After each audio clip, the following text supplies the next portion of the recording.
행복하자 아프더라도 설교 시리즈 오늘 10번째 시간입니다.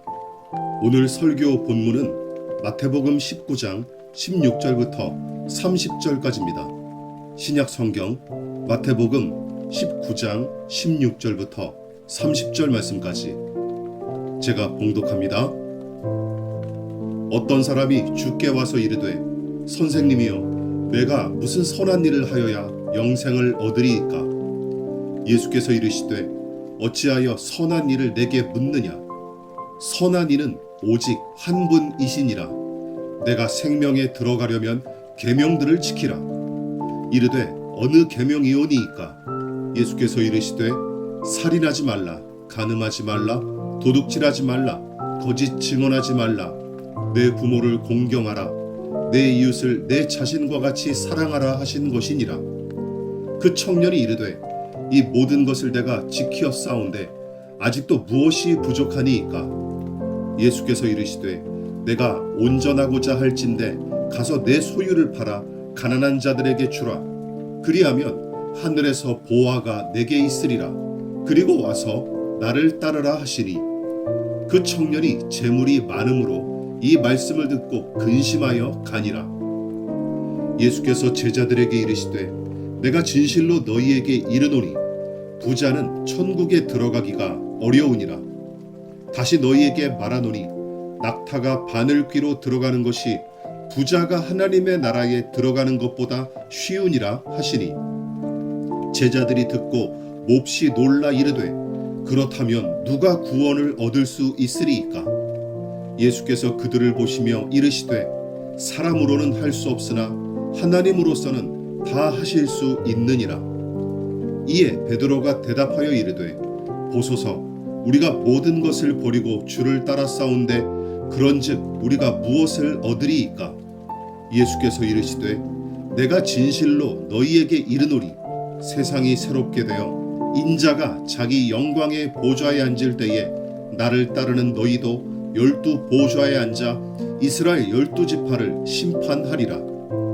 또 내 이름을 위하여 집이나 형제나 자매나 부모나 자식이나 전토를 벌인 자마다 여러 배를 받고 또 영생을 상속하리라. 그러나 먼저 된 자로서 나중되고 나중된 자로서 먼저 될 자가 많으니라. 이번 설교는 가난의 고통에 직면할 때라는 주제를 가지고 함께 말씀의 은혜를 나누도록 하겠습니다. 질병과 장애의 고통에 직면할 때도 우리는 행복할 수 있을까? 혹은 병이 들고 장애가 있을지라도 우리의 인생은 가치가 있는가? 이 질문에 대답하려고 지난 2주에 걸쳐 준비한 말씀의 은혜를 나누었습니다. 물론 이런 의도로 설교한 것은 아닙니다. 설교를 통해 하나님의 뜻을 들었으니 큰 질병이나 장애가 생겨도 더는 앓는 소리 하지 말고 멋지게 살아라. 여러분, 병에 걸리거나 장애를 지닌 채 살아가고 싶다는 사람이 어디 있겠습니까? 그리고 질병의 지독한 고통과 긴 시간 장애로 겪는 불쾌함 가운데서 어느 누가 여유롭게 웃을 수 있겠습니까? 그래서 병자와 장애인을 향해 긍정적으로 생각하라. 아파도 좀 웃어봐라. 얼마든지 나을 수 있으니까 믿음을 가지고 열심히 기도해라 하는 조언 등은 오히려 아픈 사람들의 상처난 곳에 소금을 한 바가지 쏟아붓고 마구 비벼대는 작태에 불과합니다. 소위 교회 좀 다닌다는 사람들이 경건한 채 하면서 조언한답시고 내뱉는 이런 변태적이고 폭력적인 언행은 도리어 하나님의 선하심과 그 아름다우심을 더럽히고 복음의 영광을 가릴 뿐입니다. 따라서 중요한 것은 무엇입니까?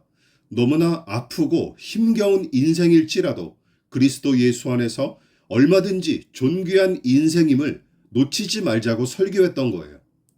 지난 2번의 설교는 질병과 장애에 대한 2가지 질문을 성경의 가르침으로 대답하고자 애쓴 작업물이었습니다. 그 2가지 질문이란 무엇입니까? 이것이죠. 질병과 장애는 죄와 저주의 결과인가? 또한 병자와 장애인은 하나님의 일을 하기는 부족한 사람들인가 하는 질문이에요. 지난 두 번의 설교를 통해 질병과 장애가 반드시 죄와 저주의 결과만은 아니므로 당사자는 죄책감에서 벗어나야 할 뿐만 아니라 주변 사람들 역시 올바른 가치관으로 고통당하는 사람을 바라보아야 한다고 피력했습니다. 또한 하나님은 왕성하게 활약할 만한 건강을 지녀야 쓰신다는 착각도 단호하게 폐기해야 한다고 설교했습니다. 성경은 실용주의와 거리가 멉니다.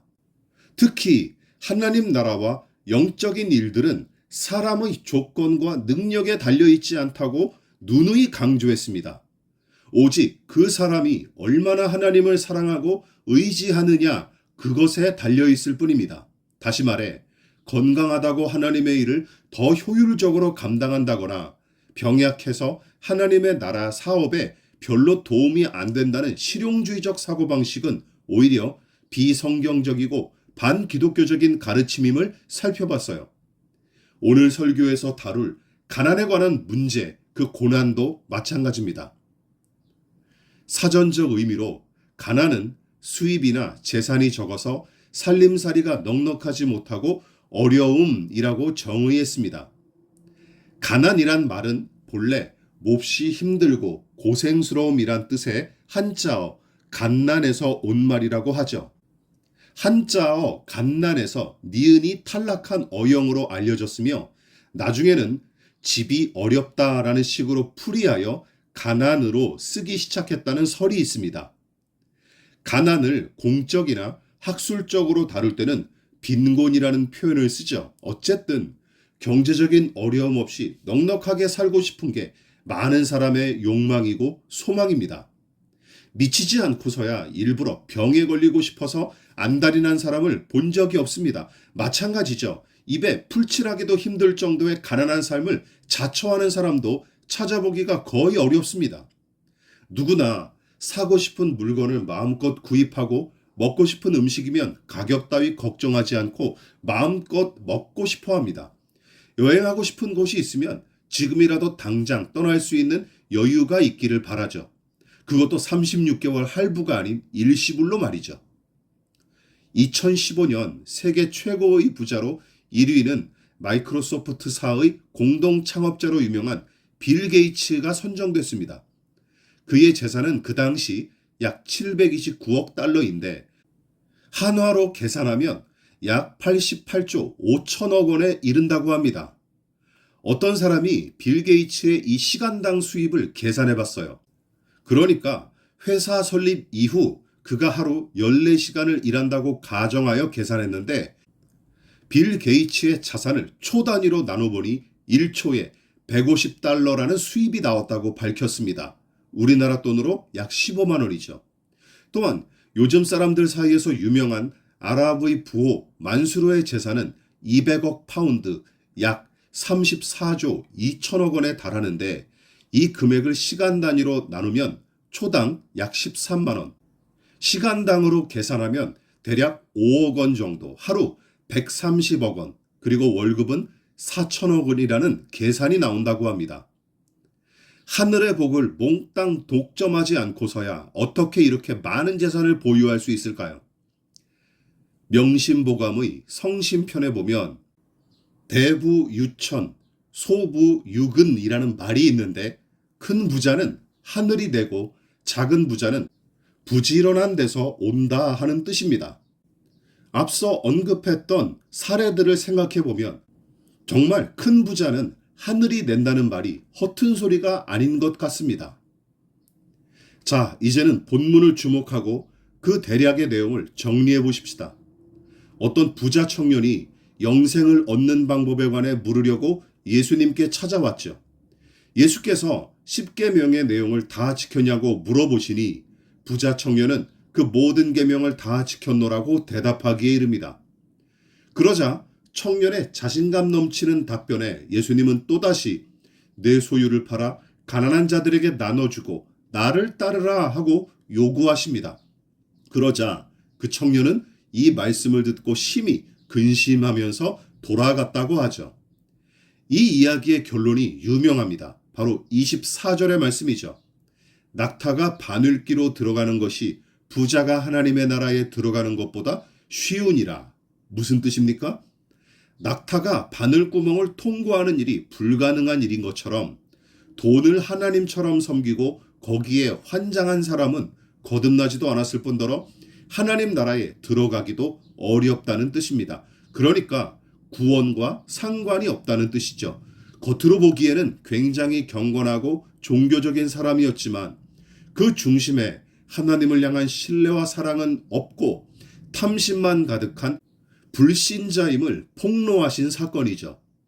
즉, 하나님보다 자기의 재산을 더 사랑하는 이 부자 청년은 단지 우상숭배자에 불과했고 탐심에 사로잡힌 죄인임을 폭로한 이야기인 셈이에요.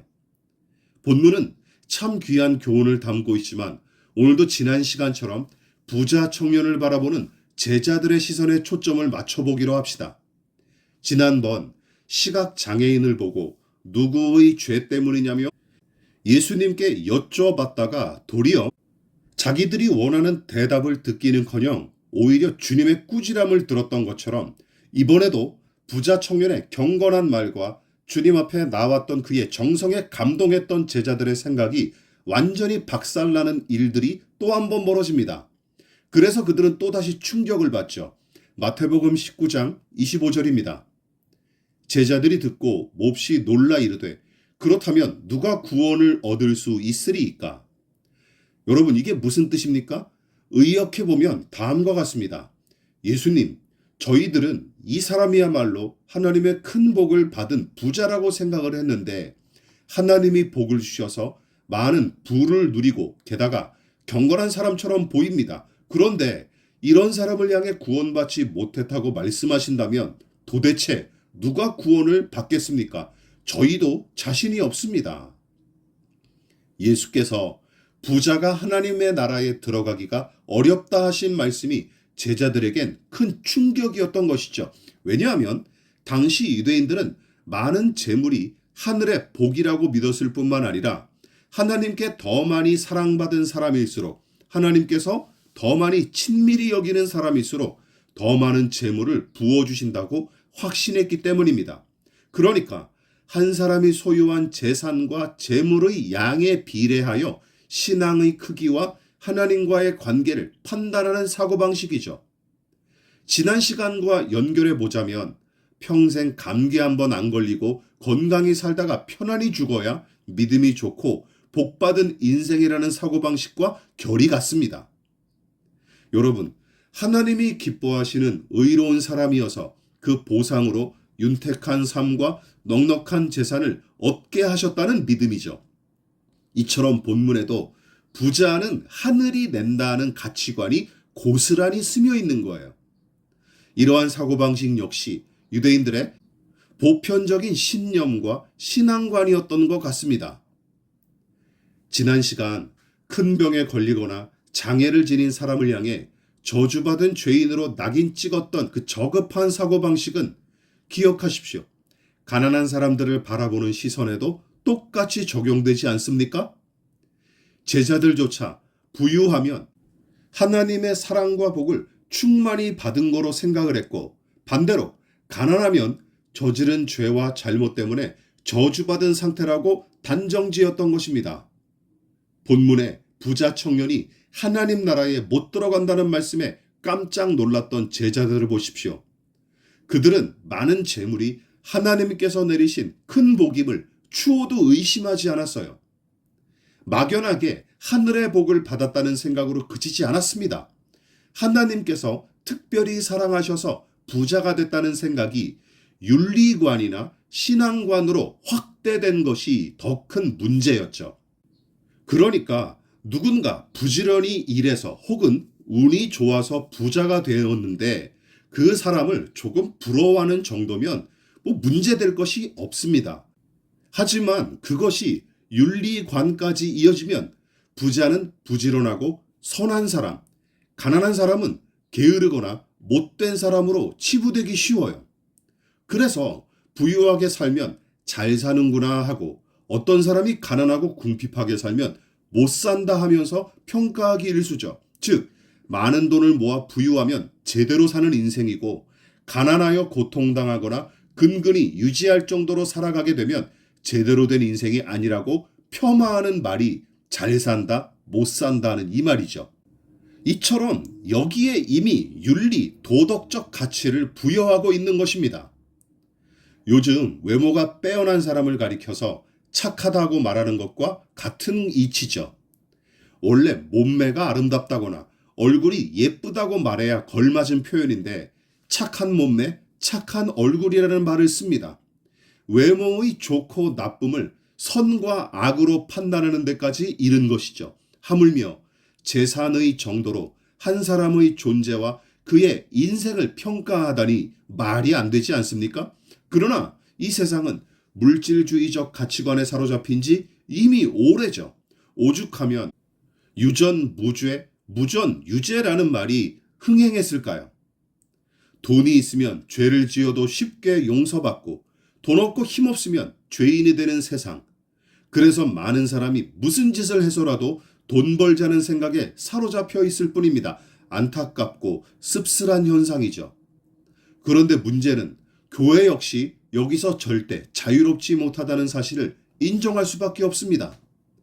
부유함과 가난의 문제가 윤리관으로까지 확대될 때 나타나는 폐해를 조금만 살펴봤는데도 숨이 막힐 지경인데 신앙관으로 확대되면 어떤 일이 벌어질까요?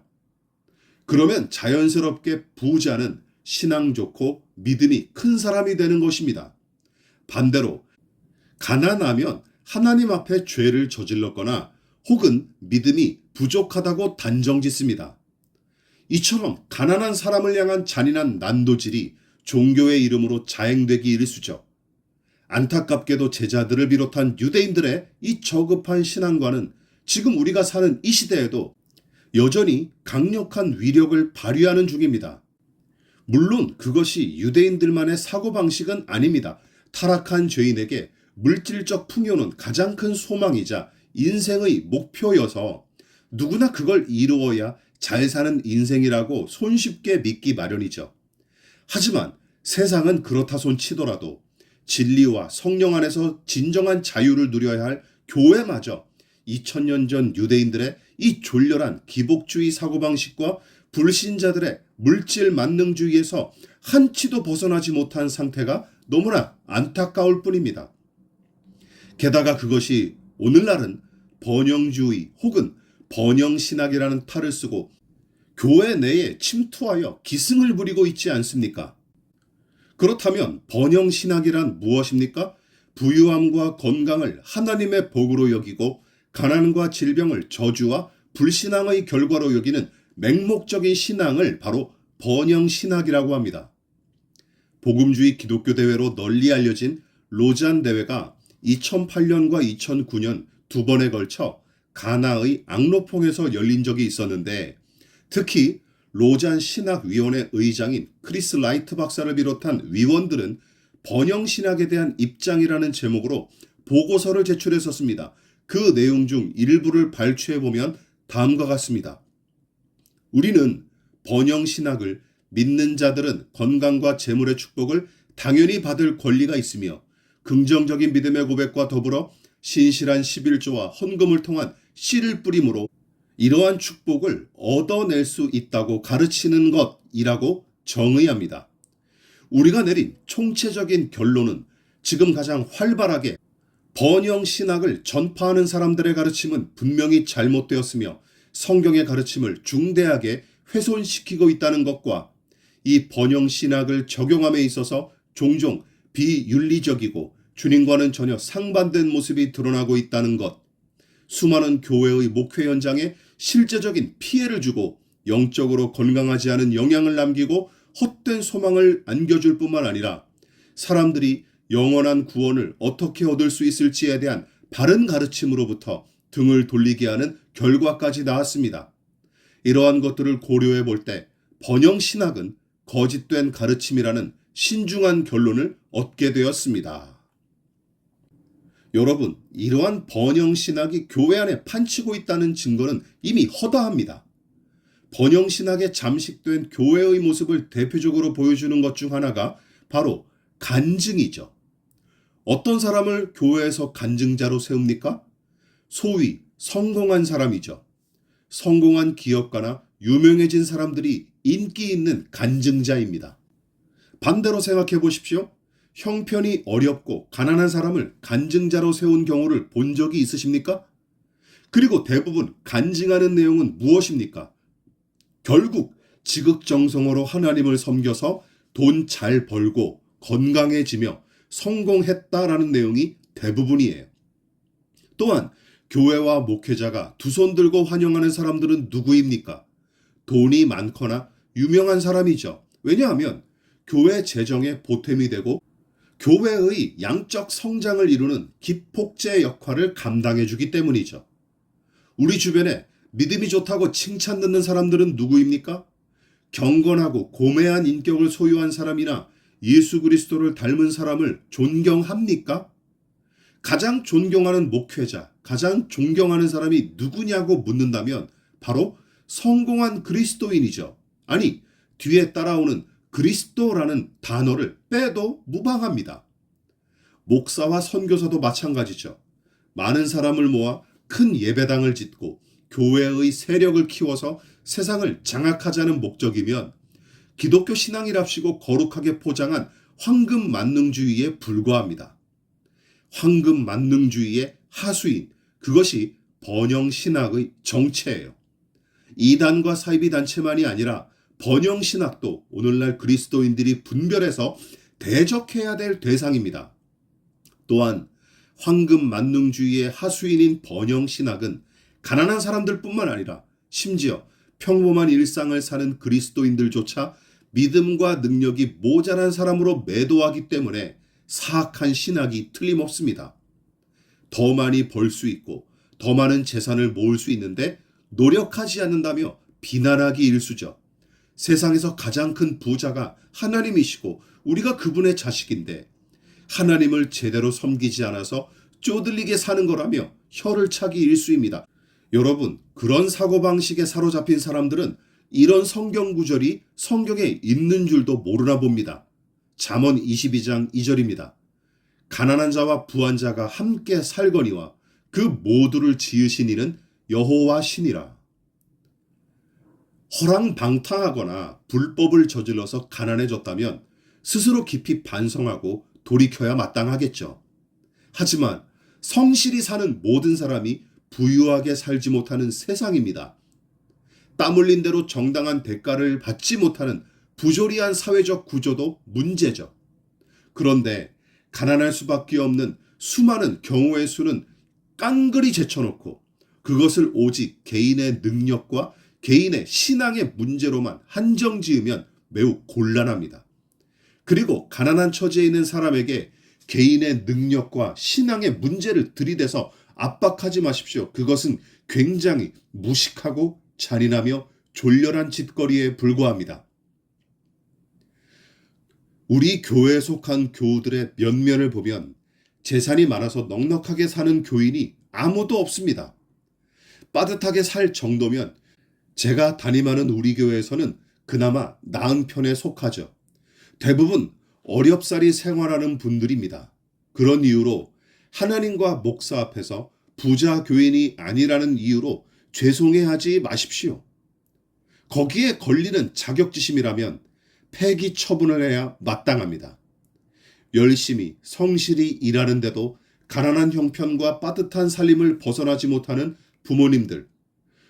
만일 그런 부모님들을 못마땅해 하는 자식들이 있다면 회개하십시오.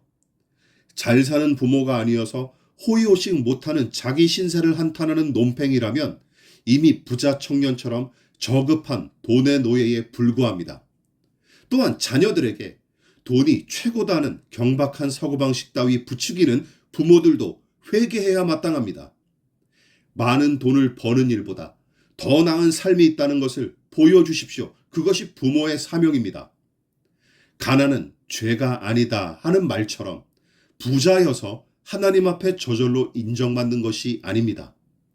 하나님 나라의 자유 이용권은 믿음으로 얻는 것이지 돈으로 살 수 있는 것이 아닙니다. 가난하니까 못 산다는 사고방식, 가난하니까 제대로 신앙하는 게 아니라는 잘못된 신앙관을 깨부수십시오. 진정한 성경의 진리를 새기고 황금 만능주의와 번영 신앙의 굴레에서 벗어나시기 바랍니다. 돈으로 얻는 부유함이 아니라 신령한 은혜로 얻는 하늘의 풍성함을 누릴 수 있기를 진심으로 축원을 드립니다. 기도하겠습니다. 하나님, 물질적 풍요가 모든 인생의 궁극적 목표인 것처럼 호도하는 이 자본주의 사회에서 올곧게 믿음을 지키며 예수님을 따르는 일은 물살을 거슬러 오르는 것만큼이나 고달프고 힘겨운 일처럼 와닿습니다. 주님, 무엇보다 우리 내면에 깊숙이 자리매김한 황금 만능주의의 본성을 직시하고 회개합니다. 늘 깨어 성령의 뜻을 따르도록 우리를 도와 주옵소서. 또한 기독교를 빙자하여 황금 만능주의와 성공지상주의를 부추기는 번영신학을 분별하고 힘써 대적하되 복음의 영광과 하나님 나라의 가치를 헤아려 믿음의 진보를 이루기에 매진하는 그리스도인들이 되게 하옵소서. 돈과 재산으로 사람의 가치를 매기며 신앙심마저 판가름하는 행태를 단호히 폐기하고 하나님의 시선으로 세상과 사람을 바라보게 하옵소서. 특히 가난으로 고통당하는 이웃들을 돌보시고 저들에게 살아갈 힘과 용기를 허락하옵소서. 그리고 오병이어 기적의 마중물로 쓰임받았던 어린아이의 작은 도시락처럼 작고 적은 것이라도 그들과 기꺼이 나누는 예수의 제자가 되게 하옵소서. 머리 둘 곳 없이 가난하게 사셨어도 그 누구보다 자유와 사랑으로 충만하셨던 예수님의 이름으로 기도합니다. 아멘.